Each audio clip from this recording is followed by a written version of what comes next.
So bilang negosyante, ang strategy is i-provide mo na yung sequence para hindi na kailangang i-overthink ng sales team mo yung sequence. Para nakafocus sila sa nararamdaman nila, sa nararamdaman ng kliyente.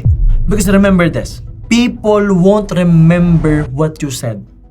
They will remember how you made them feel. Hindi nila maaalala lahat ng sinabi mo. Especially yung mahahalagang sinabi mo.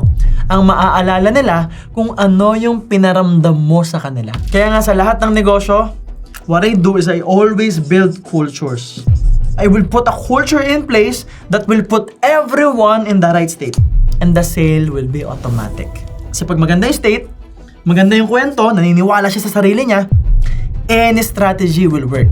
So ngayon, papasok lang ang strategy when we want to expand, increase, and more importantly, improve the frameworks.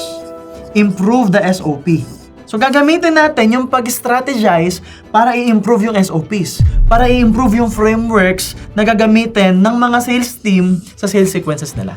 Any strategy will work if they are in the right state and if they have the right story. Pag na-timingan mo pa yung saktong strategy using this framework, 10x ngayon ang sales.